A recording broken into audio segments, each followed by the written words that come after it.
Five, four, three, No. two, one. Welcome to the platform. Welcome. This is a place where we get together and we talk like men. This is a place where we get together and we uh, try to figure things out. Try to talk about things that maybe at first it was to orient ourselves because we were out Ooh. there, and now it's to keep us oriented, but also to challenge us, to make us think, and to make us analyze our thoughts, Yeah. and to constantly evaluate whether or not we're doing things right or wrong. Mm-hmm. And I think there are many ways that you can figure out how do you figure out whether you have things right or wrong? What do you compare it to? Well, let's just say this.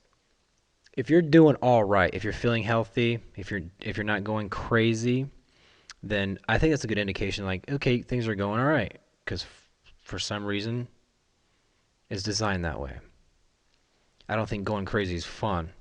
Mm-mm. Doesn't feel good. No, it does not. Um so what are your 2 cents on that whole thing? What's the platform now to you?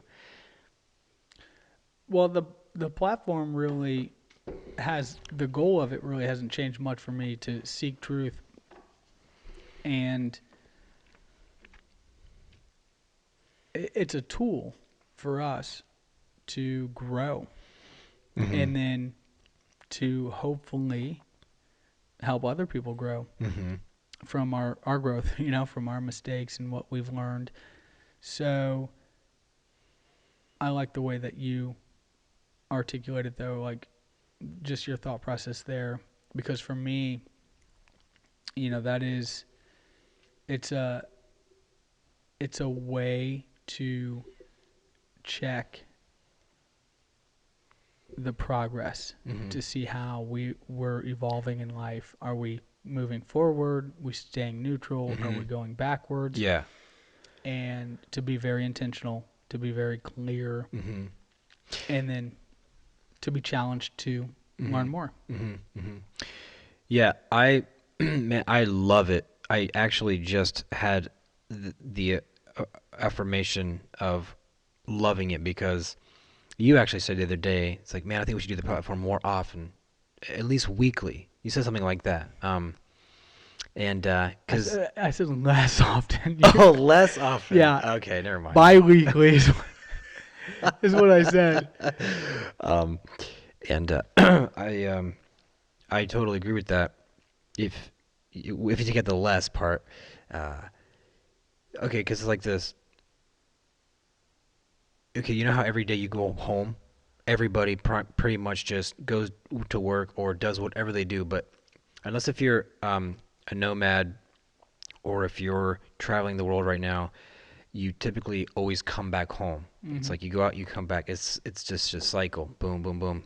Every animal has a home, Yeah, and so I really like coming back doing this because it it you're home. it makes like a cycle. What's interesting about it is you can veer off for the week or 2 weeks that we're not doing it, and Hmm. you can just have these crazy thoughts, and you Yeah. go out there, and you could almost go to such a far place that you'd be like, oh, I'm not going back to anything that I recently thought.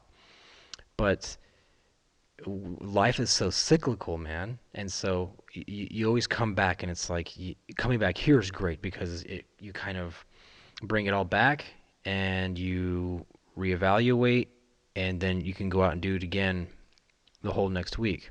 Hmm. As far as it's like, where's your mind gonna go now? What new truths are you gonna adopt? Yeah. Are you gonna change your philosophy?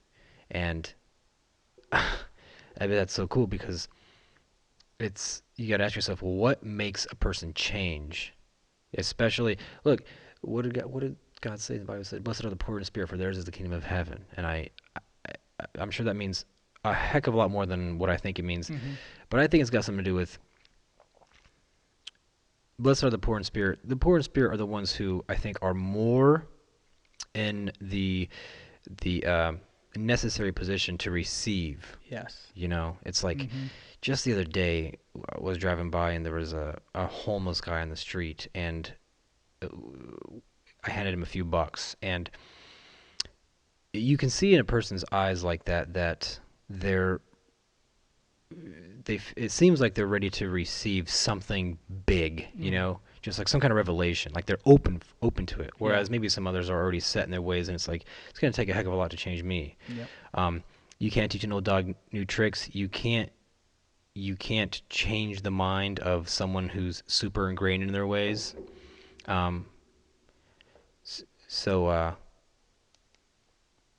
I think this is fun because we could always challenge ourselves. I think we're both open to, if some kind of new thought comes along that's better than the previous one, then I think we're open to adopting it. Yeah. Um, it could be something simple, and then I think we're kind of both set in like what our views are of God are, and things like that. But I just had a conversation just the other day with somebody about evolution, and I asked them something along the lines of evolution, and also what they thought the age of the Earth was. And this person said around 10,000 years, and they were just like, "That's what I think." Hmm.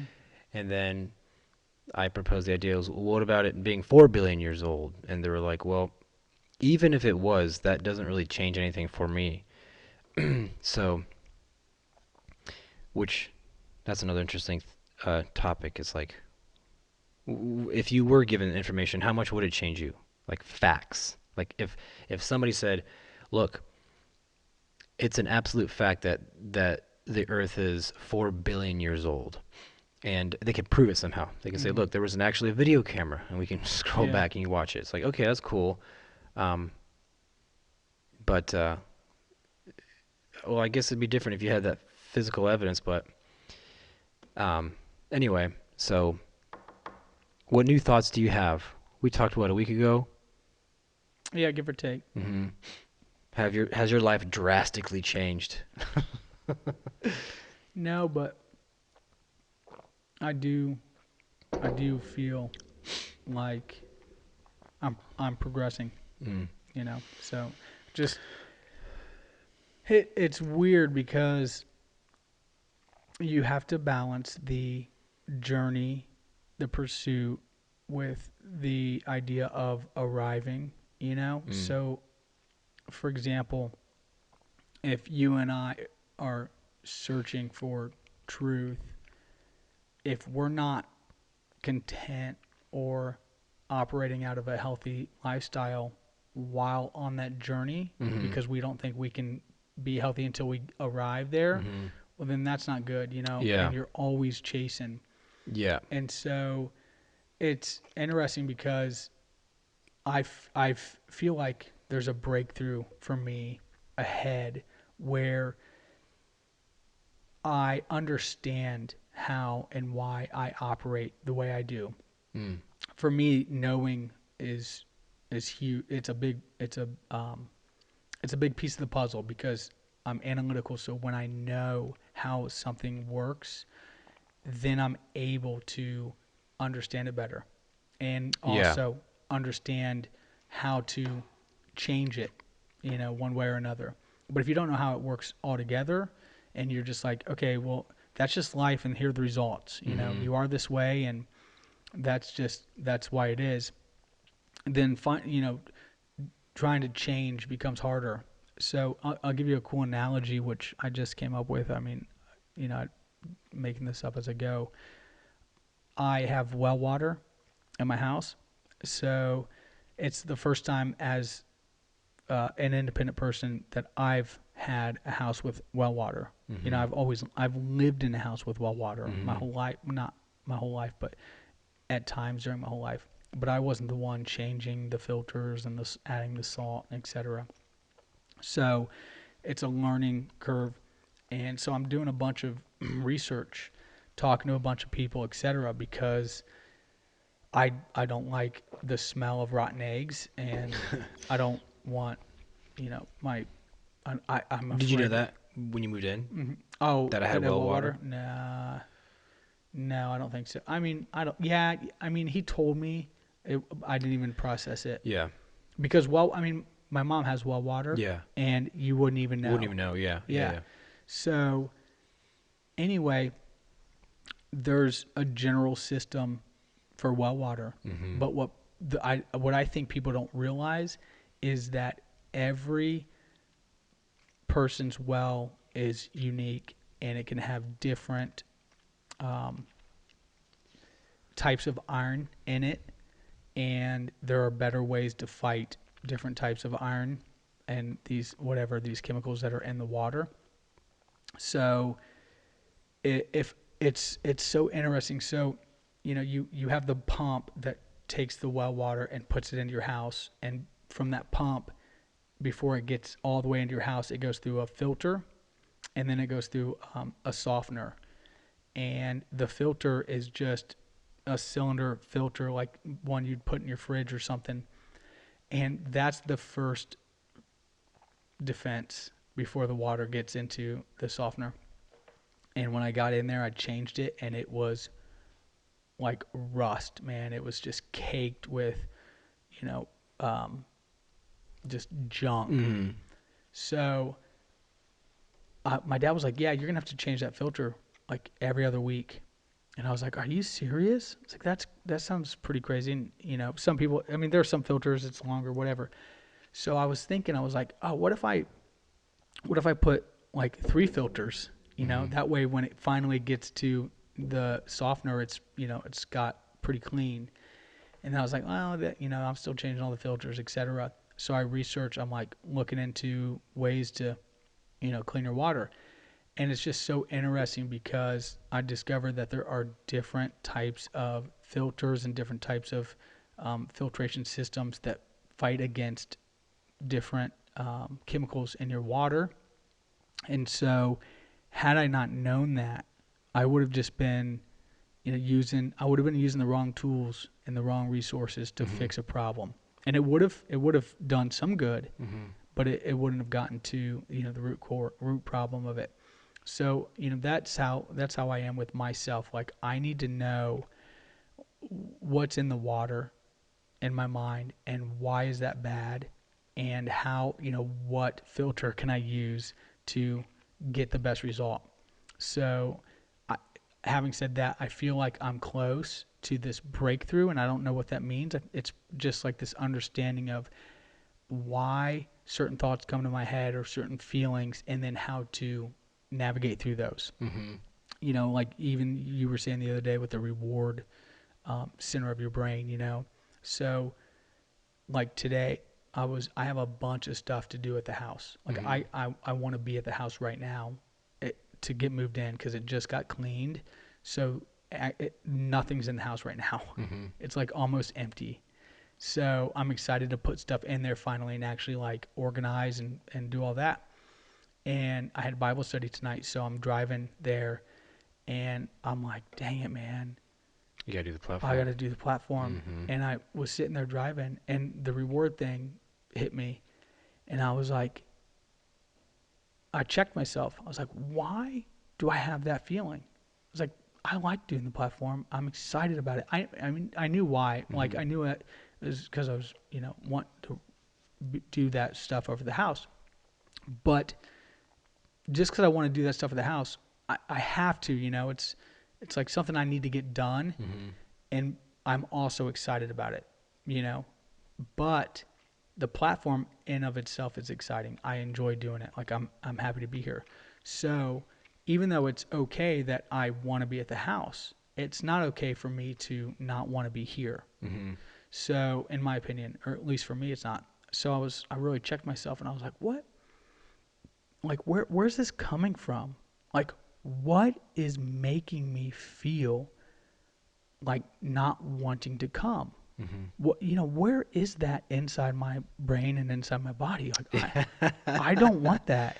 Oh, so you're talking like biologically, what's going on? What's happening in my brain right now that's making me have these feelings? Both bi- biologically and, you know, whatever else you would say, like mentally, emotionally, the whole nine yards, you Mm-hmm. know, like, because I think probably every person's different. You know, Yeah. there are some triggers, Yeah. you know, but there's also some chemicals and there's also, you know, some hardwiring and biology, and et cetera. But um, I want to know, and I want to know why that feeling came on, you know, where it came from. And so I just started thinking about the reward, you know, neurons and stuff. And Mm-hmm. I was like, I just even thinking about it, like I didn't even have to go very far. It was like 15 seconds Yeah. of just like, what is going on? Mm-hmm. I don't like this feeling because I want to go there. Yeah. And so like get pumped up. Yeah. And that was it. Yeah, that's that's interesting because it's that video that I saw made me realize these things where it made me develop the tool of being able to be an observer of the feelings, which is really, it gets really complicated Hmm. because you're like, well, here I am, I'm this biological piece of matter that has all these things going on. And then you have the brain, as we know, which is an extremely complicated thing. And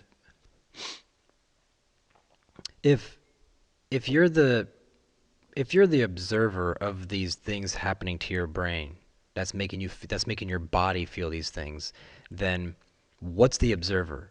It's like, what's consciousness? Hmm. And that just gets so complicated because you're like, well, where are you really? Hmm. Where's Tom? Is Tom like this?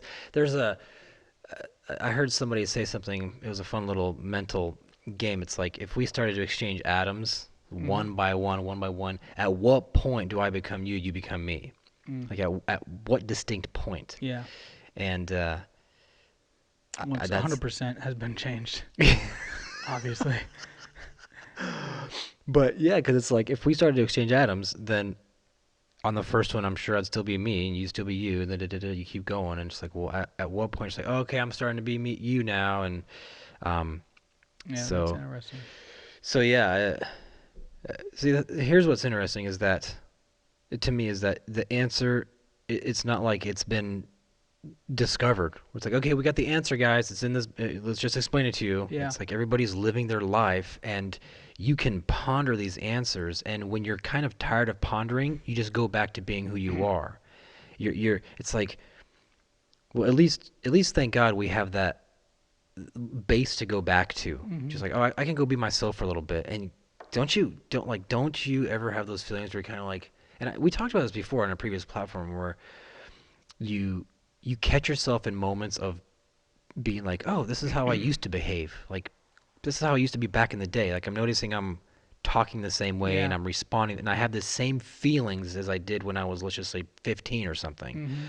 Hmm. Um, and so I think it's interesting. I actually had that thought today after, like, talking to Ron, our buddy, and then talking to you, and then going over driving somewhere, and I'm just kind of like, and then Ron sent us that text about getting Yeah. poker together with all the old guys Uh-huh. from back in the day, and I was just like, man, this is Horrible.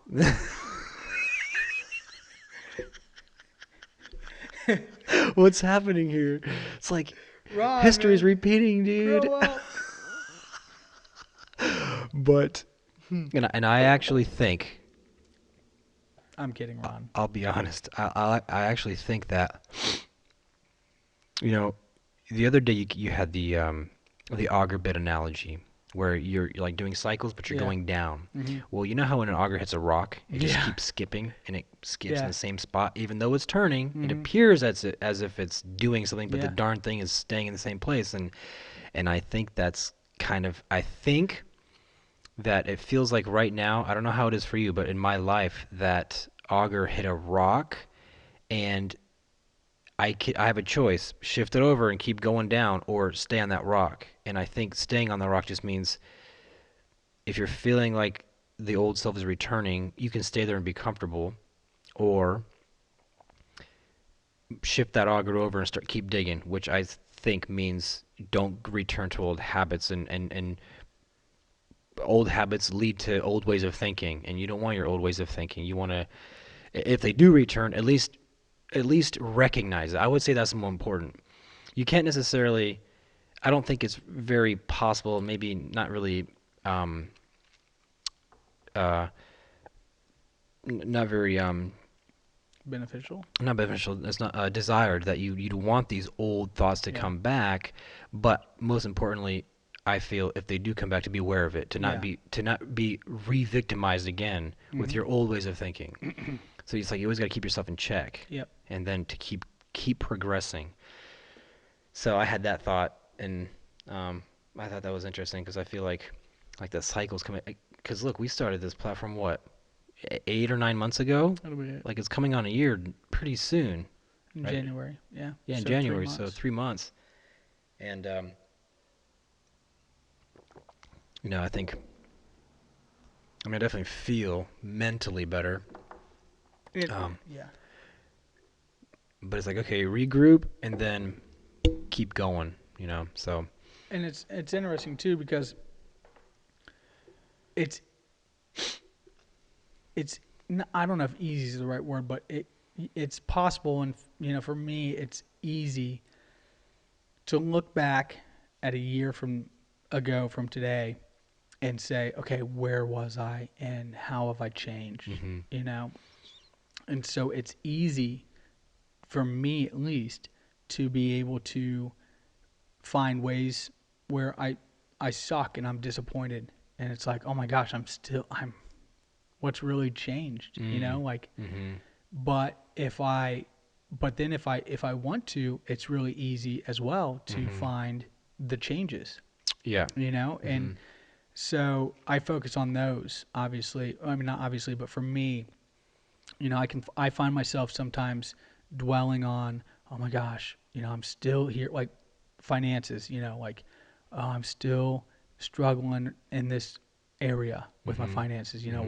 Why do I spend money on things that I don't need? Mhm. Even fast food when I could be packing my lunch. It's like, Mhm.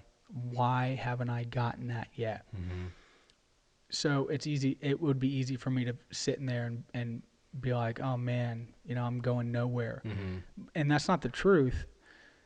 There's some truth to that. Like, and there's some areas in my life where they still need a lot of work. And so I've been focusing on the growth, and there has been some, and tangible. Like I've seen growth in myself.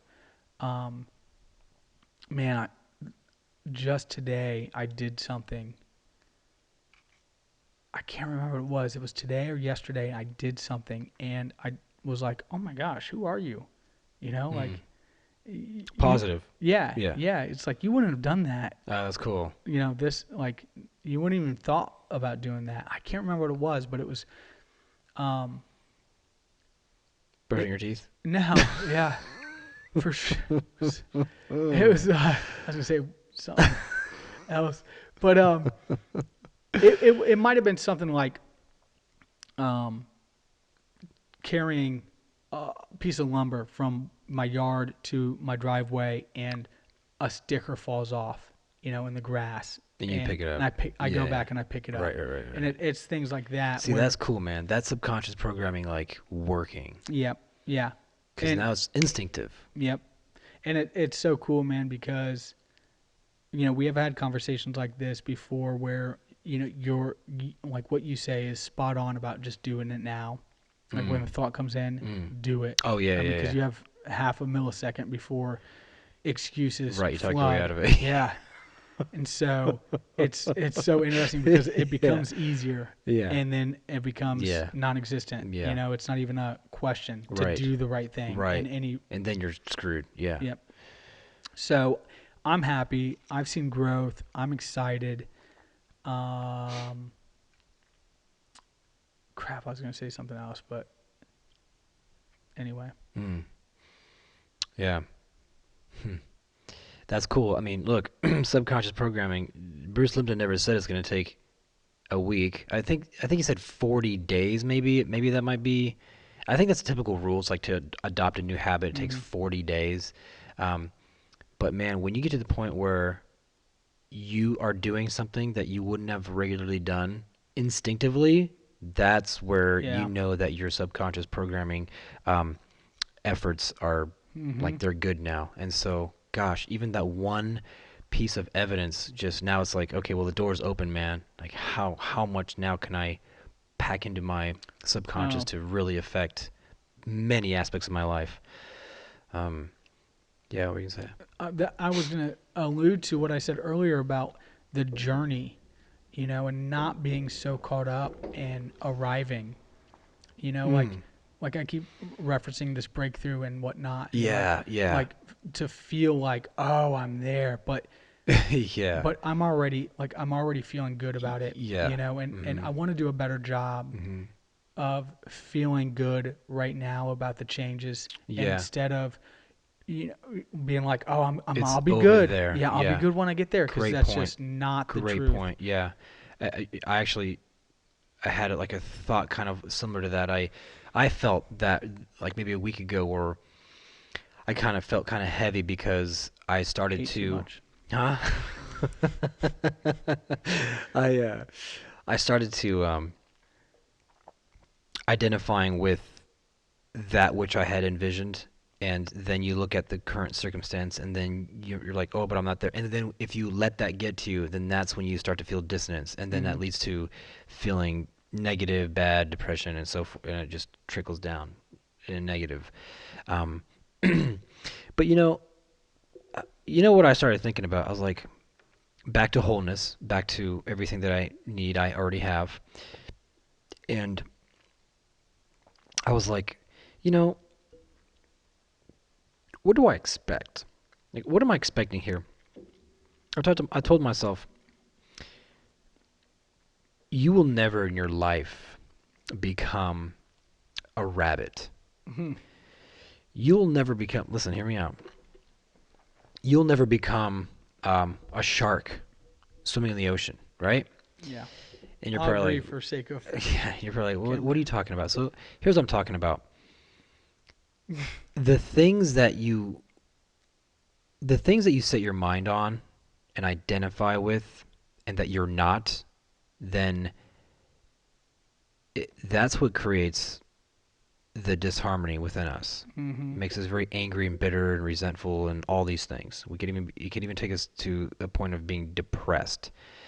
And I thought, well, the idea of never becoming a rabbit or a shark or what have you doesn't affect me at all.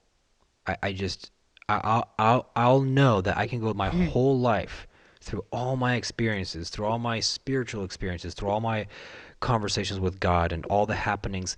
I'm never going to become a shark, and that just does not bother me. And When are you having this conversation? Is this while you're driving or just you're yeah, doing laundry? when I was at the aquarium Yeah. the other day, Yeah. Okay, well, that makes sense then. I was like, man, that shark has it sweet. Yeah. I'm never gonna be him. I'm fine with that. So, and then it made me think like, okay, well, then what am I? Like, really, what am I?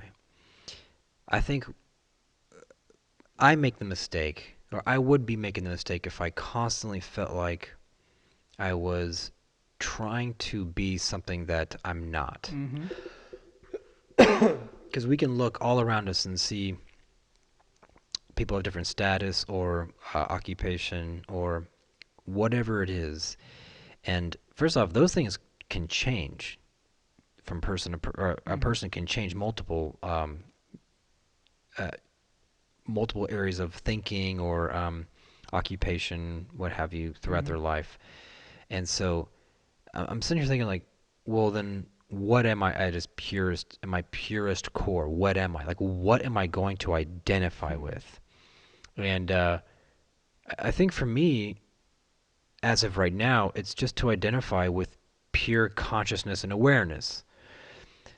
We have our skills. We have things that we do. It's like if you're a piano player and you keep playing, and then you can get really good. You can start doing concerts and whatnot, but a piano player, they could plateau or they could get sick of it. I know there's a violinist, I think his name was Michael Robin, who kind of was like, I'm kind of done doing this. But at 14, he was like a virtuoso. He was a prodigy. You know, is that what they call it, prodigy? Yeah. And and then he got really depressed. He ended up like committing suicide in his apartment or something in the 30s or in the like 60s or whatever. And so I just feel like look, you can do your thing. You can have your likes and dislikes and have your interests and whatnot. But I think at the core of it's like, if I can identify with consciousness, the consciousness that God put in me, and to be aware of the things that are good for me, I feel like that's a really good place to be. Um, so so yeah, I mean, I'm never gonna become a shark, but I could always just make sure that at any given time, if I start to push myself too much into a corner of thinking or identity or whatever that is, you can always come back and say, well, I'm just pure consciousness, man. You know, I'm just an observer. I can observe the universe through this form right now. Yeah. Like that's my time here. I'm just gonna like observe the universe, do my thing, never get too attached to things, not in any negative way or any uh, um, pathological way, you know, but in a positive way. And I think that's healthy. Yeah. Not get too attached, like almost like the Stoic philosophy, or even like Job in the Bible. I mean, look, everything was taken away. It's like, he was like, well, whatever. I mean, Yeah. it really bothered him. But the thing is, at the end of the day, he was he was giving it to God. So, look, just because my phone ding does not give you the license to start writing a novel over there. Yeah. Who knows how Job really handled it, but I mean, the Bible does paint that picture of like, you know, him being like, well, this is life. Hmm. But man, don't you? Isn't it ridiculous how? Okay, look. Well, let me just say this, then I'll say something else. But isn't it ridiculous how how we go through the same emotions and then experience them as if it happened for the first time? You know, like for example, like you just said just a little bit ago that you found yourself doing something. You're like, man, how do I keep doing this? You know, Yeah. it's like that same emotion. I guess it's really good to have. I guess it's okay. I guess it's a very positive thing to have when it's the negative, because that feedback loop is saying, look, you're still doing the thing you shouldn't be doing, so stop doing it. So maybe that's when it's good. But in terms of going after um, goals or tasks and reaching them, um, and then maybe you make like, let's just talk in terms of finances. Maybe one month you make 10 grand, right? And then the next month you make 20, and then the third month you make 9 grand, and you're like, you have that feeling of, oh, I am not. I have that feeling of lack. Or no, let's just say you make 12 the third month. So even though it was more than the first month, the third month is making you feel like down, you know, and that's a repetitive feeling. That's not good, because you have to expect that things are always going to go up and down, up and down, up and down. And so that's a really good position to adopt, that like stoic Yeah. mentality, where Oh, it's yeah. like, man, these things, it's going to happen. Your car's going to break down again. And it's like to react to it the same way. It's like, you're not progressing, man. You're not progressing mentally.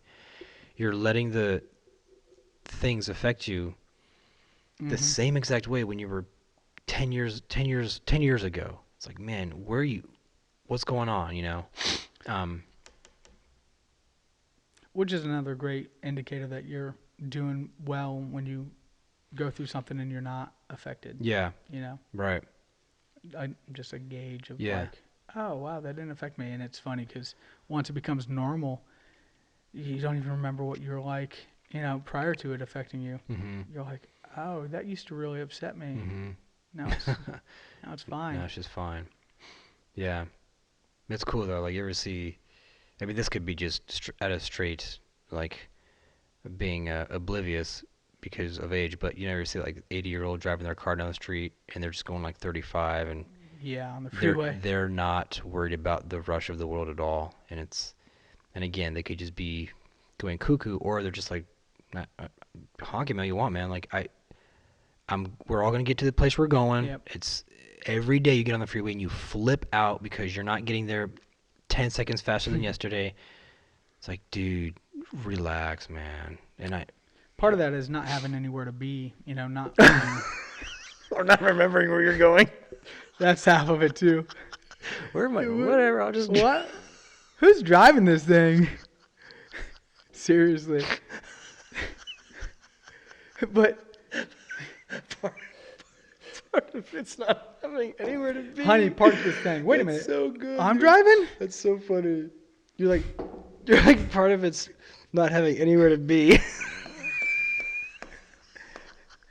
Just never set destinations, and you'll never feel like you're in a rush. Yeah. Well, hey, look, man, that's a good point because we set for ourselves places that we need to be. Like that's self-imposed. Yeah, that's what I was getting at. That's self-imposed, man. Mhm.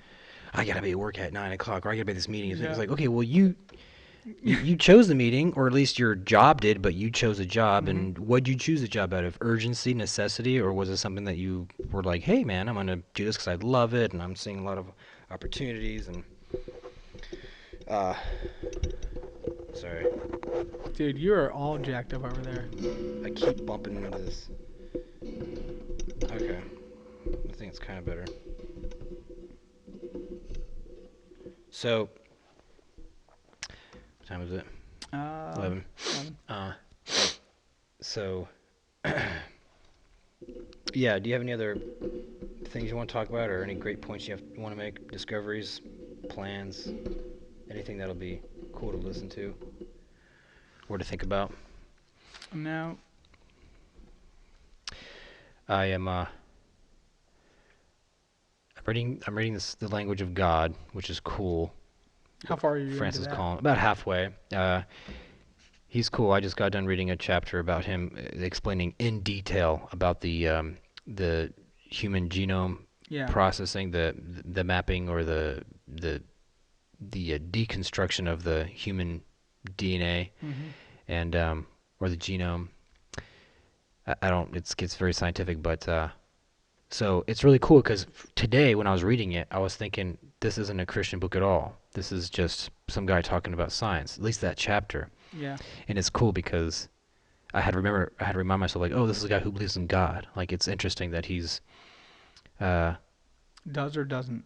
he does. Yeah, he's a Christian scientist who managed the Human Genome Project, which is the whole idea was try to find out the base pairs that make up the human genome or the DNA strand, the double helix, that DNA strand, like to break all that down and to see what exactly is what. And they were trying to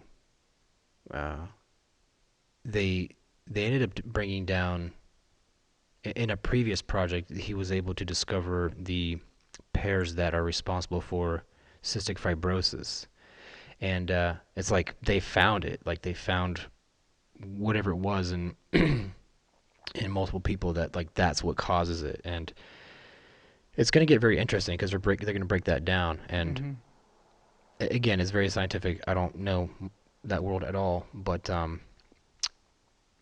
yeah, it's interesting.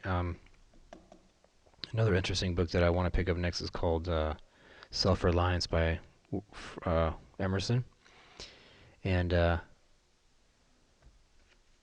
there's some really cool points in there. I'll bring up a couple things. I don't know if it's from that book particular, but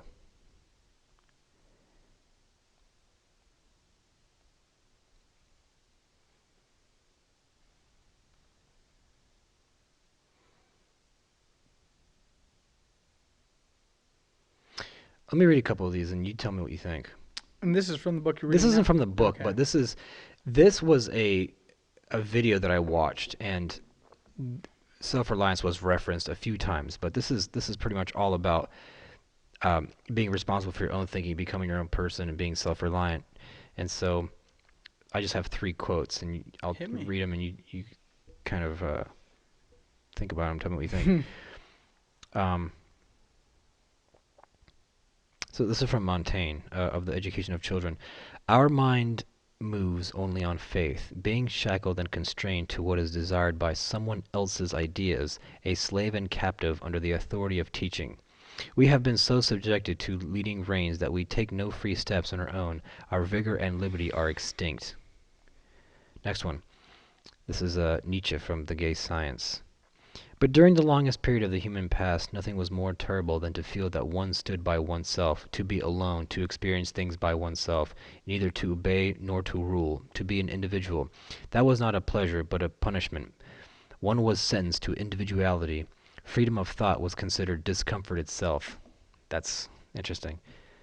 The individual. This is Rudyard Kipling, from his Kipling journal, from the Kipling journal. The individual has always had to struggle from being overwhelmed by the tribe. To be your own man is hard business. If you try it, you will be lonely often, and sometimes frightened. But no price is too high to pay for the privilege of owning yourself. Like that's good. Yeah.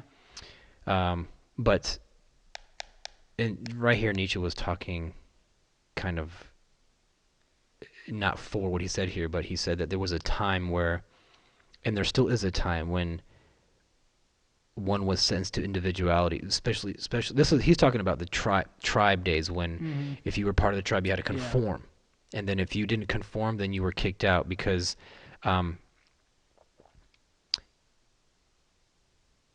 to be an individual, that was not a pleasure but a punishment. So uh, I found that to be quite interesting, because man, when you look at the big picture, when you just kind of when you observe the world, when you just go out there and go do your thing, and then you see everybody just in harmony with just driving around and doing things, and gosh, how much of it is completely not our choosing. We're just part of the herd, part of that tribe mentality. Um, because it is comfortable to be a part of everything with everyone, you know. But Yeah. I mean, how much of us is on autopilot? I mean, we have our little wants and likes, but it's usually within the confines of Yeah. what it's in the confines of that herd tribe mentality. We're just one big giant tribe. So That's interesting. Yeah. I'd say definitely the mass majority of our of us exist in that herd mentality and being controlled by the day to day. yeah, It's so interesting. We've talked about this before, but you might see like a car on the side of the street for sale that you had no control over it being there, and then all of a sudden you're fantasizing about it, you know. And I mean, not anytime recent, but there have been times where I have had, no money to be able to do anything extra, and I'll pass like an older Mustang, like a '60s Mustang, and be like, oh, I wonder how much that is, like looking at the window and stuff. Like, why would you even want to know how much it is? First of all, and second of all, like you're not getting it, and third of all, had I not seen it, I wouldn't have even been fantasizing right, about it. yeah, And so you just take that one example and you think about it's every second of every day something out of our control is coming in our viewpoint, whether it be audio or visual, touch, feeling, whatever. And so the way I understand it is our real freedom is in between the stimulus and Yeah. the reaction. Yeah. Like that's Yeah, that's a just the great best point. way Great point, that I've man. heard it. It really is. And even then, that freedom's so limited Well, and that's a great so point. fast. That's a great point. So now the question is, well, how do you conduct your life in a way so that that space is always maximized? Hmm. And so the first thing that came to my thought was, well, make the time for yourself to be free of busyness so that you can really reflect um, and be in those states of, I have to take no action right now. Like I can just go Hmm. sit in my at the park and make sure that I don't make any decisions. I mean, it is a decision to go to the park, right? But without making it too complicated, you know what I'm talking about. Yeah. Just to not be constantly stimulated. Oh, I got to do this. I got to look at my schedule. I got to do this. I got to do that. I got to do that. And so you're minimizing those times where you have that authority. Hmm. Yep. Absolutely. Yeah, that's a great point, man. It's it, it's interesting too as part of this journey of like I keep saying breakthrough and arriving, but part of this journey that I'm going through is um to understand what it is about my physical makeup and you know subconscious, conscious, all the experiences that I've had, everything that makes me me. What is it that um, need? I don't know if it's a need or a want, or how it starts, but to always be busy, like to always have something coming up next, and like where that comes from. So, for example, I have enough on my plate right now, right? Like I already have enough on my plate to last me a long time. I mean, if I made a to-do list of everything that I need to do right now in my life, I could probably work on that to-do list for the next year. Because a lot of it's long term. Mm-hmm. So, somebody here? What are you talking? Oh, so so having said that, I find myself all the time driving and daydreaming about things that are outside of the plate. Okay, so like, um, imagine if I wanted to restore an old car, which I eventually want to do. Mm-hmm.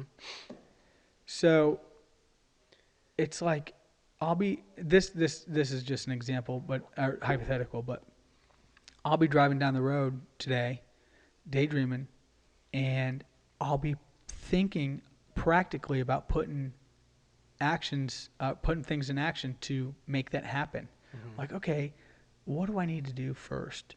Oh, I need to, find out what car I want to do, find out where I can get it, how much, budget, etc.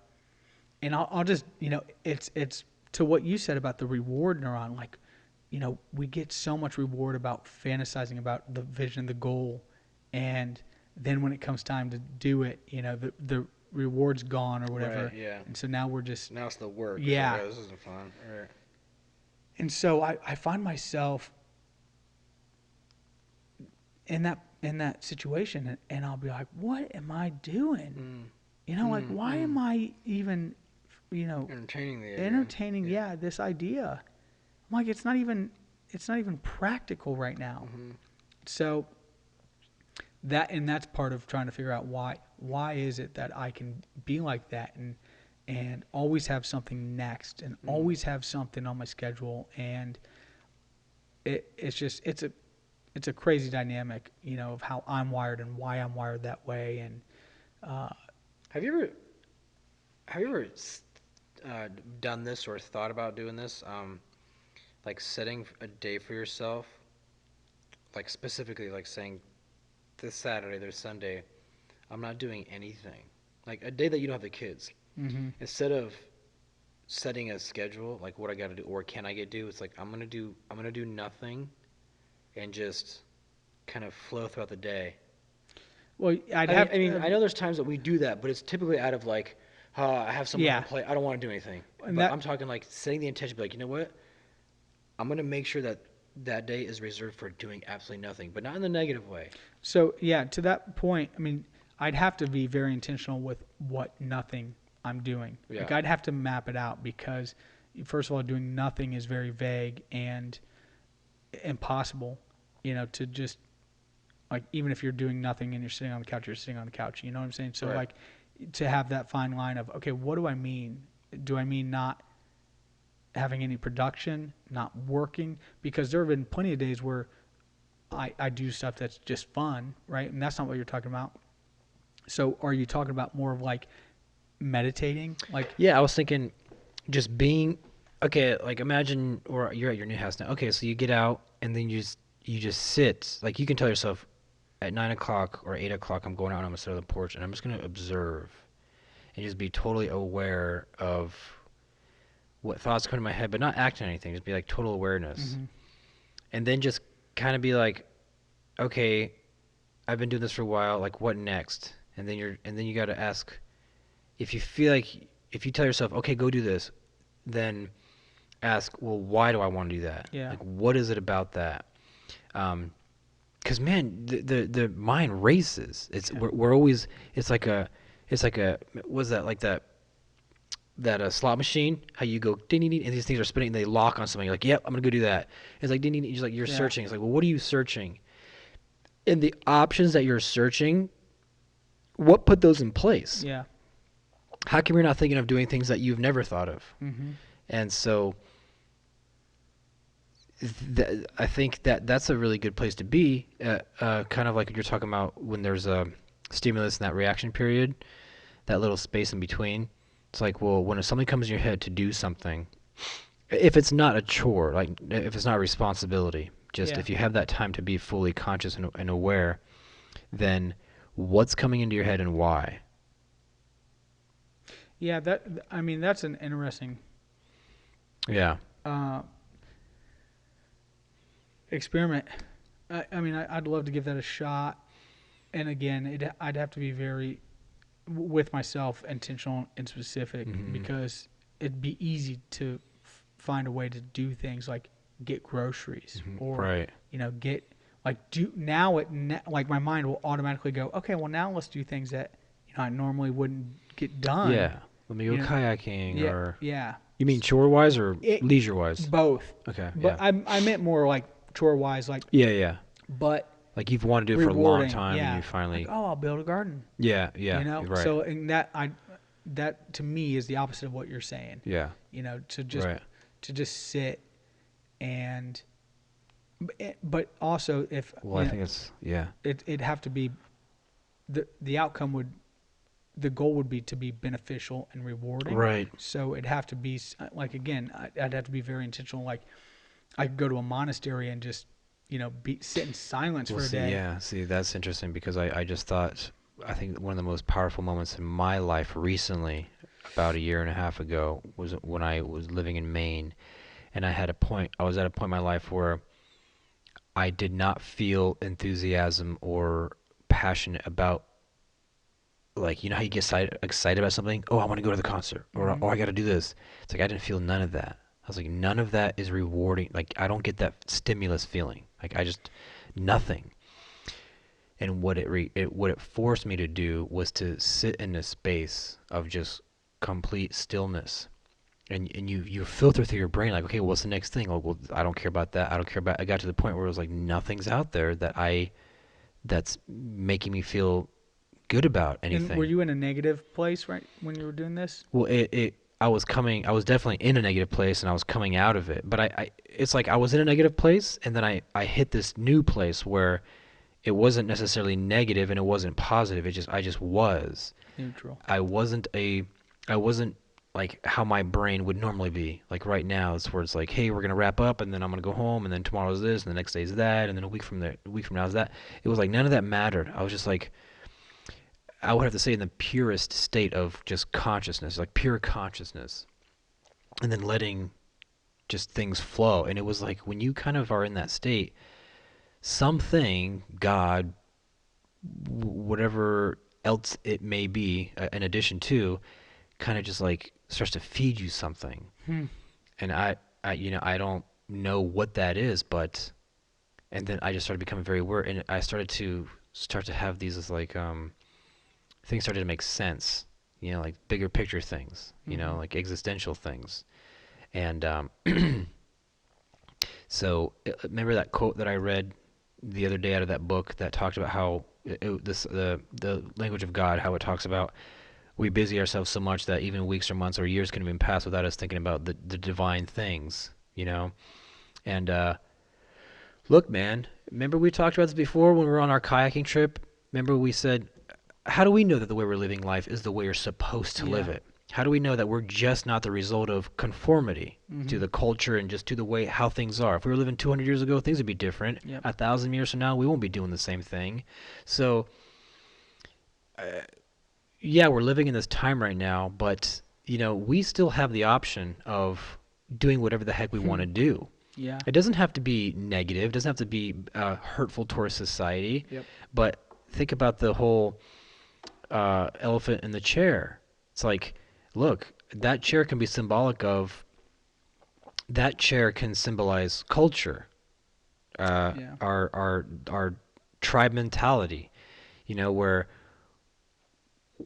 Where we're now so conditioned that we're not pulling away from the things we know, and that so we are the elephant stuck to the chair, and the elephant's us, and the chair's just our culture, our what we've been exposed to Yeah. growing up, and now we're just kind of, hey, we're not pulling the chair. You can tie us to air, and we're not going to move. Well, not only that, but we don't. But I think the greater analogy is that we don't even know we're attached to And that that, yeah, and chair. that's Worse, and even because worse. we're not trying to get away from it. Yeah, because now we have the illusion that we're not tied to anything, Yeah. and so we could, just because we're running around through space and being busy and getting things done, that's still not, we're not disattaching from that mental chair, Mm-hmm. So, Yeah.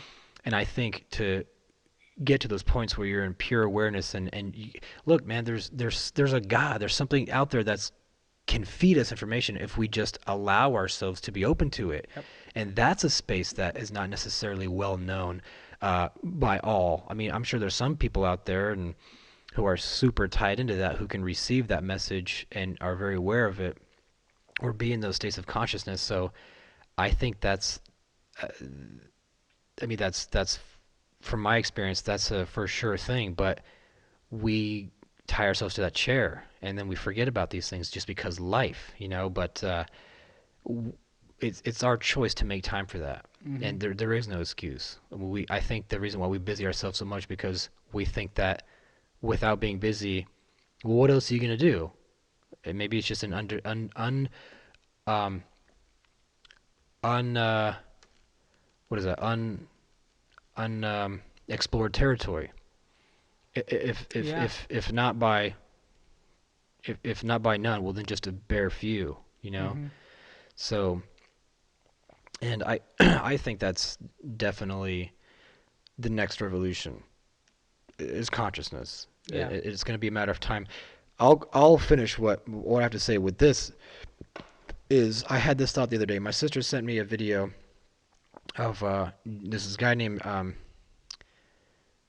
think it's Jaron Lanier, something like that. He's a super savvy tech guy. I think he's out of like Silicon Valley, and he's into all the fancy hype, the tech stuff. And um, that's just a really bad description of him. But he's super intelligent. He's wrote a few books, and he actually influenced my sister to quit her Instagram because he was talking about the dangers of all that social networking and data sharing and all that. And he just came out with a video that talks about how social media and your data is used by big tech companies. Um, they gather that data and they sell it. And one of the ways that he explained it, and that's the new $1 trillion business right now, is all these tech companies are getting extremely wealthy because of this. It's like he said, it's equivalent to, or even more lucrative than the oil business. He said that, and I'm going to try to explain it, but when you I'm gonna butcher it. You take a picture of yourself. You know, you get married. You take a picture, and like you say, a young couple gets married. They take a picture with their newborn baby. This is in that video, and you're sitting at home and you see that picture come up on Facebook. It's in your feed, so you click like on it. Now, that connection that you just made between liking that video, well, the the computer, the algorithms know what this couple likes, the recognition, that fancy recognition capabilities can recognize like the logo on the baby's bib or whatever, and it'll recognize that the girl who liked the picture is also just recently married or is friends with them. So the ad for that baby bib or something like it will pop up. Mm-hmm. If she clicks buy on it, if she visits the ad, clicks buy on it, then the data company who's responsible for making that connection using those algorithms, they get a fraction of pay for that. They get commission for that.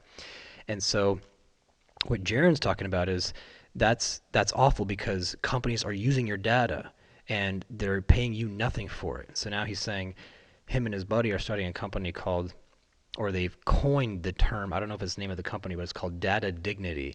So now, if because of you, if something got purchased, then you're now going to be compensated for that. And it made me think, holy moly, if that's true, if that becomes the case, because you know how now it's like Instagram, YouTube, get a bunch of followers, have YouTube pay you because of the ads. You get paid per click and all that, and everybody's all going crazy over that. You get an Instagram account, you get tons of followers, then you start to collaborate with people, or you get sponsorships, and everybody's getting rich and they love it. And so there's this huge push to get super popular on social media for those reasons, as well as reasons of popularity and all that narcissistic crap.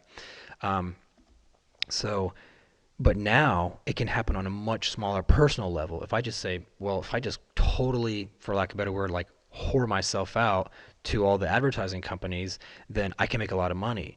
And I'm just thinking, man, like where's the next generation headed? The other day I drove by a school, high school, and school was out and everybody was walking, and I made a point to notice how many of them are holding cell phones or looking at them, and it was staggering. Like, as you could imagine, 75% of who I saw, they had a cell phone in their hand, and then like 40% of them or 30% were looking at it, or they were plugged in through their earphones, and they were all stopped at a crosswalk, and a lot of them were just like neck cranked down looking at their phone. I'm going, this is happening like underneath our noses. You know, it's ingrained in the culture now. It's not even.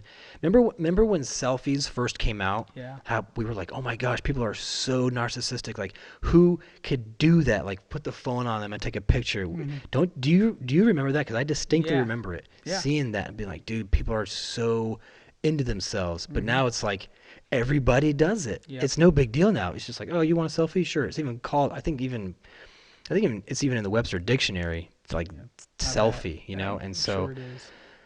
and the whole point of that, the whole point of me bringing that up is, if that becomes the case, if we become so plugged in, then that space for us to be in pure awareness and consciousness, it's going to fade away. It's going to almost become so buried that we won't even recognize that we're inside this so-called matrix. You know that movie Matrix, somebody had a shirt that said the Matrix wasn't a movie, it was a documentary. Yeah. It's a premonition, man. It's a what do they call that? It's when you look into the future, foresee the future. It's a Foreshadowing? no, what is that called when like I forget the term. It's when Deja vu? it's like when they predict something. Prediction.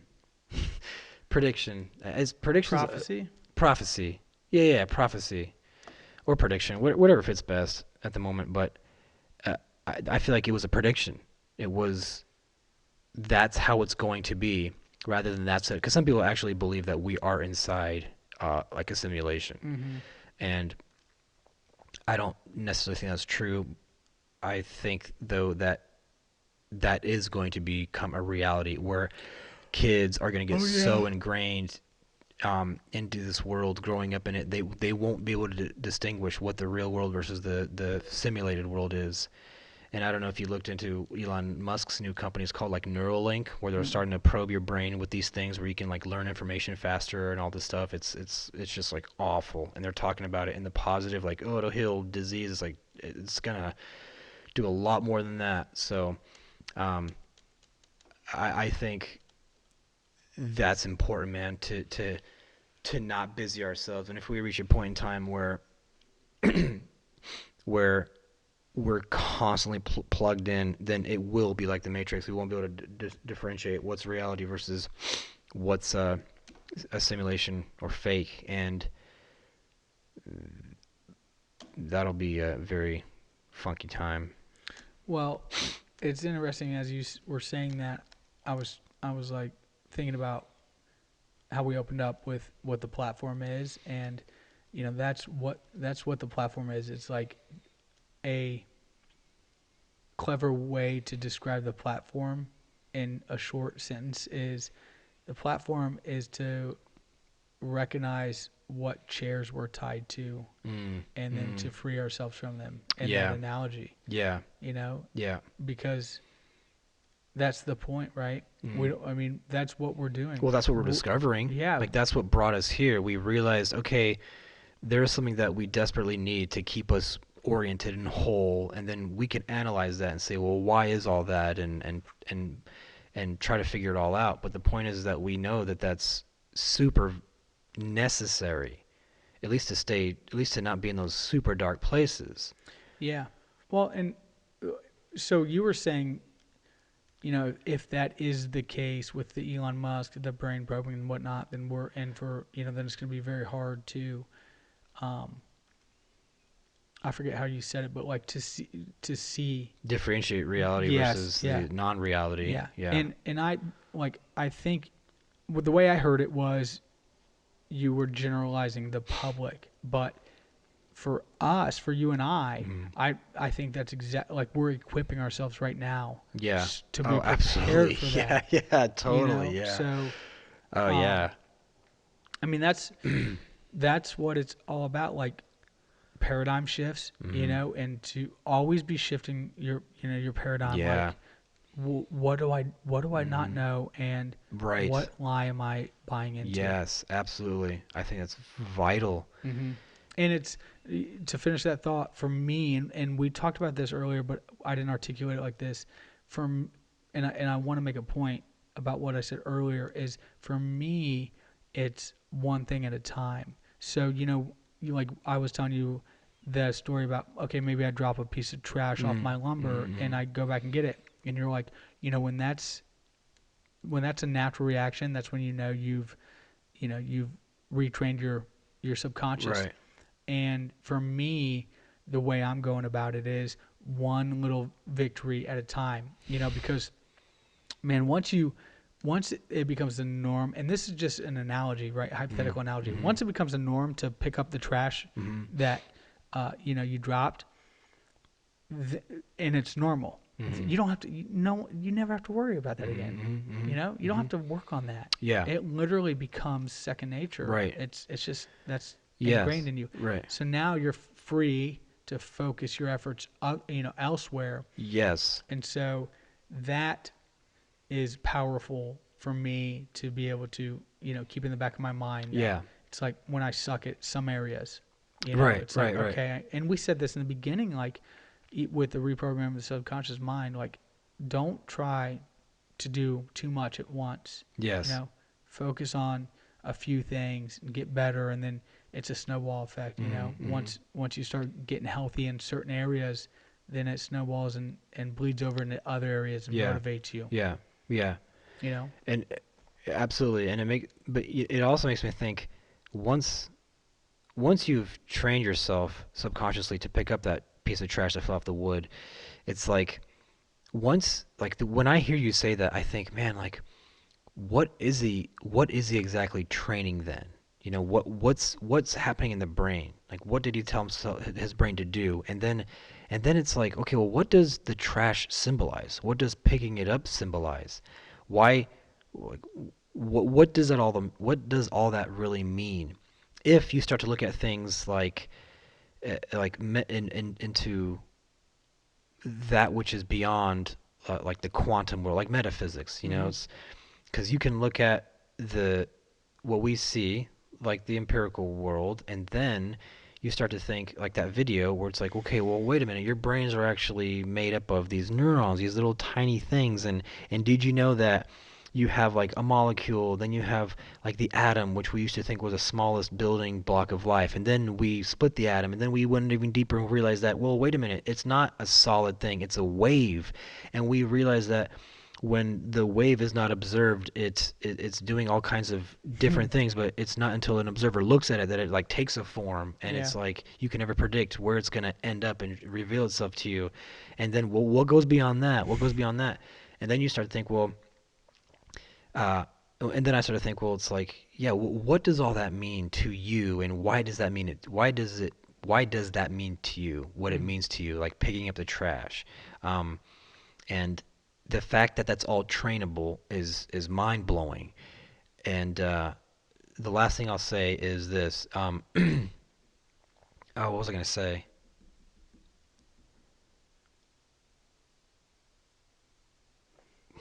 Dang it, I just had it. That was so good.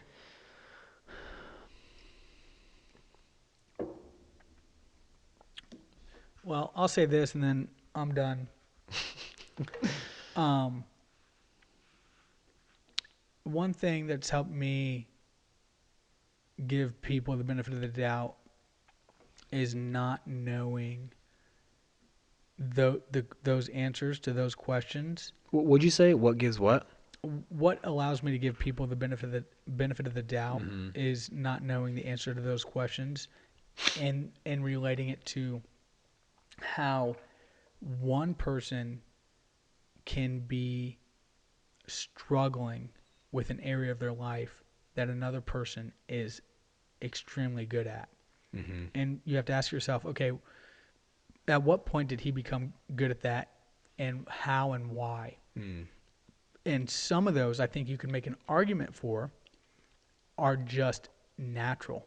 Mm. So I'm very good with my hands and building things like wood out of wood and Mm-hmm. materials like that. I'm not great with metal and engines and stuff like that, but building a house, remodeling, etc. Like, man, I can make it come together. And, I mean, there's no doubt I honed my craft. Like Mm-hmm.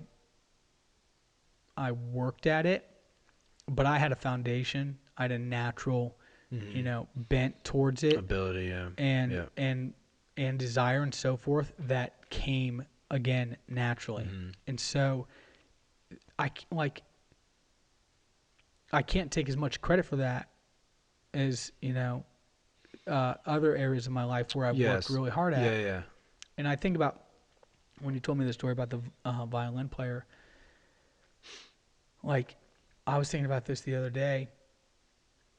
Most of the time, it means absolutely nothing to me that I'm as good as I am Doing with, that particular thing. yeah, building. Mm-hmm. And it's interesting that somebody that sucks, isn't a handyman at all, Mm-hmm. could be jealous of me. Right. Envy. Yeah.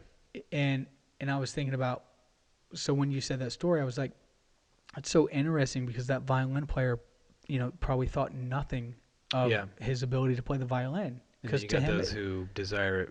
yeah, Yeah. Right. exactly. And so, you think about an artist like, But that's the fault of the desirer to have the desire. I mean, we're going. That's a different conversation. But go yeah. ahead. Well, anyway, the point of that was, okay,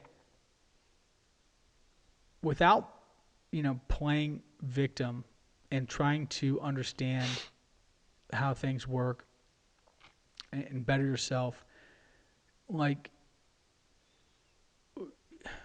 where's the responsibility and blame and like motivation, etc., to work on these areas where you stink at when you see other people doing so well at them, Mm. and to find that balance Mm-hmm. of, like, not comparing Mm-hmm. yourself, and in both ways, positive and negative. Yeah. Because it's like I get down on myself for um, like scheduling things. It's just like today I went to Home Depot. I grabbed some stuff because I knew I needed it, and that's why I went to Home Depot. And then I got home and realized I needed something from Home Depot that I knew I needed.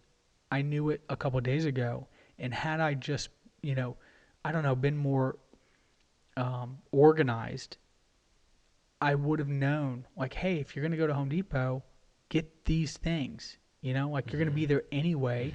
And also, like, look at your schedule. What are you doing tomorrow? Is there anything you need tomorrow? Get it now. Yeah. And instead, I'm just like, in it right then and there for that. Yeah. And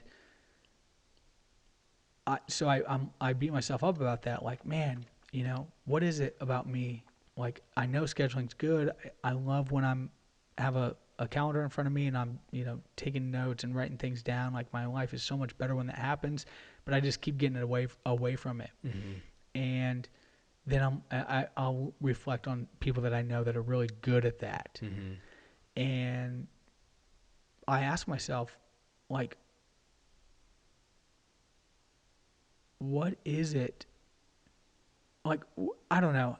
How do you navigate through that area of Trying to self-analyze. yeah with this idea of everybody has different strengths and different weaknesses, and man, who knows what people are jealous and envious of me about. That I don't walk around and think anybody wants to be me or be like me. I'm like,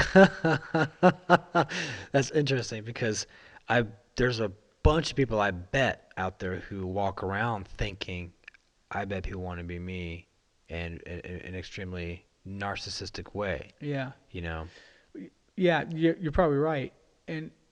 But I spend most of the time like, not even thinking about it. Do you think about it? no, It's not like a I low think, self-esteem thing, right? no, Or it's just like you don't even, it doesn't even cross your mind. no, it doesn't even cross my mind. But I'll think about it when I look at other qualities that I'm envious in people, and then I'll be like, well, man, like, I don't want to just walk around and be envious of what everybody else has. So what do I have? What are That's a like great what thought. do I possess that people are really envious of? And I thought about remodeling, and I was like, you know what? I bet you people look at what I do that can't do it and are like, man, or people that obviously people that want to be able to do it that can't do it. They look at me and they're like, man, I wish I could be like that or do like that. And if you take it to that point, then we're all in the same boat, Yeah. just in different areas. Right. Well, yeah, absolutely, man. I 100% agree. You can look at, I don't know, pick any field. Francis Collins, the guy who wrote that book, he's a scientist. He said in the scientific community, it's like every scientist's dream to discover something that it just changes the way all scientists look at it. So you have to think when you're in that field, when you're in that clique of people. I mean, the community's big, but they're all paying attention to each other. It's like, oh, I'm envious of that guy because he found the new whatever for this, and he made $1 billion off it. I mean, could you imagine right now what's going on in Silicon Valley with like all the tech people who want to make the next $1 billion app or come up with the next $1 billion idea with tech? Like you got your Jeff Bezos, the Amazon guy. You got your Zuckerberg who created Facebook. Your Google guys. Google's always talked about. Yeah.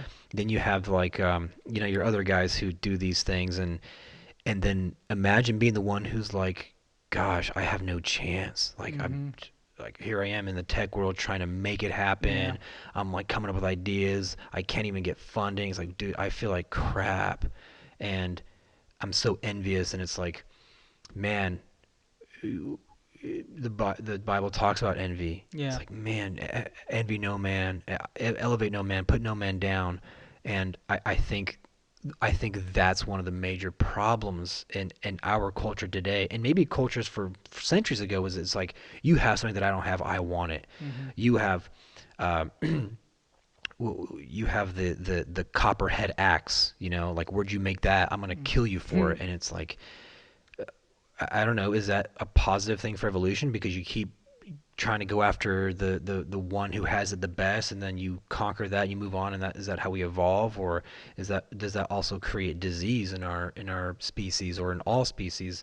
Because if that's the case, then yeah, we truly live in a totally barbarian society that's just built on eating each other up and Mm-hmm. advancing, so-called advancing to like what to the next. Like, what are we advancing to? I mean, people are getting just as sick as they were 100 years ago because of the new drugs that we make Yeah. that causes disease. And what about suicide? Look at Mm-hmm. our suicide rate. I mean, it's like I think the key is look, better yourself, but you don't give a crap about anybody else what they have, because man, you never know what somebody's going through. Yeah.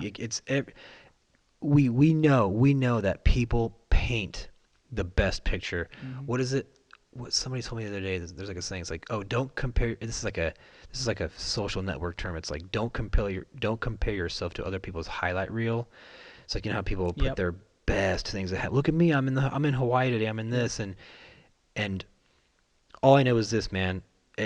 I already have enough evidence of this that I know now to not care anymore. Is look at people like famous actor Robin Williams, or people Mm-hmm. you know who they might have a really good looking Mm-hmm. existence on the veneer, and then behind it's like, well, no, I'm miserable and I pop Yep. 30 antidepressant pills every day, and I'm numb.